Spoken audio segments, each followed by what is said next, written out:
ve büyükler, bu gençlerin ya da kiçkenelerin dedeleri, kartanaları, şimdi zaman geldi ki sizler ya milleti kurtaracaksınız ya da siz milleti öldürmeye sebepçi olacaksınız. Şimdi çok böyle acı ve ağır sözler söyledim ama ben bunu çok düşündüm. Hepimiz bu yönelişte çok hatalar yaptık. Ben olayım, benim akranlarım olsun, bu sürgünlükte doğulan nesiller bizim balalarımız olsun. Ama öyle bir vakit geldi ki endi hepimiz akıllarımızı, tilimizi korçalamak için toplayışımız gerek. Her başka bir şeyleri çözebiliriz. Varlık, evler kurulur, ne kadar zor olsa da yeni arabalar satına alınır. Antalya ya da Dubai ya da bilmeyin başka yerlere varıp turist olarak gezebilirsiniz. Ama tilge geldiğimiz vakit bu yapacak adımlarımız ve yapacak zamanımız çok önemli. Şimdi balalarımız olduğu vakit gerekli adımları yapmamış olsak bizler gibi. Vakit coyduk balalar oldular ve ana tilini öğrenmediler, bilmiyorlar. Elbette hepimiz tırışıyoruz ki endi yetişmiş balalarımızı kurslara veriyoruz ya da Türkçesini öğretiyoruz, biraz yakın dil deyip ama vakitinde Kırım Tatar ana tilinin kokusu verilmedi bu ballara. Bu günahlar bizim üstümüzde. Ama şimdiki ana babalar, şimdiki dedeler, kartanalar bu günahlara düşmesinler. Anketler. Hepimiz yaşayan yerlerde sık sık Rus mektepleri çalışır.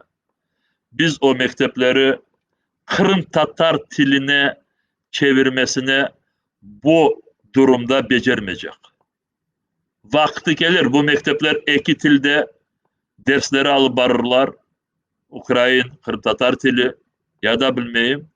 Ama bugün bu Rus işgalcilerin kolunda Kırım olduğu vakit biz bu Rus mekteplerini değiştirmeye becermeyecek ama sizler, ana babalar, bu Rus mekteplerin içinde Kırım Tatar sınıfları açılmasına becerikli insanlar olabilirsiniz.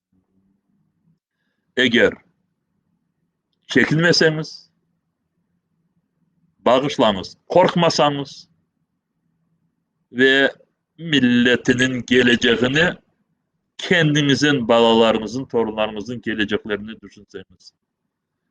Saygılı arkadaşlar, bu yaşayan yerlerimizde Rus tilinde çalışan mekteplerde Kırım Tatar tilinde ders alıp bargan sınıfları açılmasına bizler endi her hafta ben demeyeyim ki tek men. Burada ATR televizyon kanalı, meclis azalarımız, yerli meclisler, oradaki çeşit cemiyetlerdeki olgan azalar ama birinciden sizler bu meselede hem attik insanlar oluşunuz gerek ve halebe mi sonunda kazanacak? Ya da halebesiz bu tilimizi kurtarması savaşında halebesiz kalacak bizlere bağlı. Hepimize bağlı. Şimdi Rus izgəlcilərin kanunları bizge kendimizi korçalamağa kapını da sonunacık böyle kapatmadılar. Orada bu kapıda da böyle bir insan böyle bir girecek gibi, sığacak gibi böyle bir teşvik kaldırdılar olar. Onların kanunlarını kullanayıq da ve onların planlarını bizni öldürmek için yol vermeyik. Ben bunu söylemeye istedim. Rus düşmanların kanunlarını kendilerimizi korçalamak için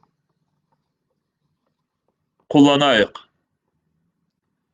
O zaman Ruslaşmak, o zaman biz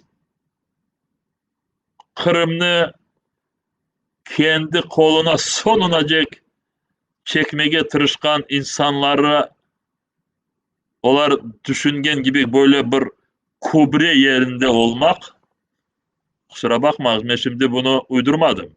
Onlar kendileri değiller. Kırım Tatarlar, diğer milletler tillerini coygan son, adetlerini unutkan son bizim için böyle bir kubre yerinde kullanacaklar deyip anlatalar. Gerçekten de biz o zaman onların sıralarını alacak da ve onlar gibi kendi kendileri bu dünyada doğan, düşman eden insanlar gibi olacak.